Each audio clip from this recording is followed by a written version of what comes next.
ఆంధ్రప్రదేశ్ రాష్ట్ర deputy CM Pawan Kalyan గారు ఆంధ్ర రాజకీయాల్లో తనదైన ముద్ర వేసుకుంటూ దూసుకెళ్తున్న విషయం మనకందరికీ తెలిసిందే. ముఖ్యంగా ఆంధ్రప్రదేశ్లోని పల్లెల అభివృద్ధిపై దృష్టి సారించారు పవన్ కళ్యాణ్ గారు. గత 7 నెలలుగా పంచాయతీరాజ్ శాఖ, గ్రామీణ అభివృద్ధి శాఖలపై పూర్తి స్థాయిలో దృష్టి నిలిపి గ్రామీణ పాలన, క్షేత్రస్థాయి పర్యటనలు, అభివృద్ధి సంస్కరణలతో తనదైన ముద్ర వేసిన ఉప ముఖ్యమంత్రి పవన్ కళ్యాణ్ గారు తాజాగా అటవీ శాఖలో సమగ్ర మార్పుల మీద దృష్టి సారించారని చెప్పుకోవచ్చు.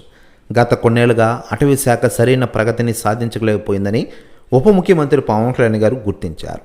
సమర్థత కలిగిన నాయకత్వం అటవీ శాఖకు ఉన్నప్పటికీ సరైన ఫలితాలు సాధించలేకపోయిందని, దీన్ని సరిదిద్దవలసిన అవసరం ఉందని స్పష్టం చేసిన విషయం మనకందరికీ తెలిసిందే.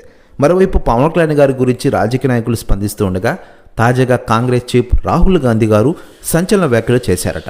ఆయన మాట్లాడుతూ పవన్ కళ్యాణ్ గారు ఈరోజు ఆంధ్రప్రదేశ్ రాష్ట్ర డిప్యూటీ సీఎంగా రాణిస్తూ ఔరా అనిపిస్తున్నారు.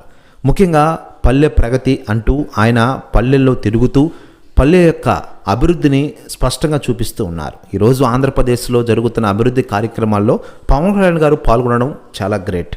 పవన్ కళ్యాణ్ గారు నా పక్కన ఉంటే నేను దేశానికి ఎప్పుడో ప్రధానమంత్రి అయ్యేవాడిని అంటూ సంచలన వ్యాఖ్యలు చేశారట రాహుల్ గాంధీ గారు. ప్రస్తుతం వ్యాఖ్యలు వైరల్ అవుతున్నాయి ఆంధ్రప్రదేశ్ రాష్ట్ర రాజకీయాల్లో.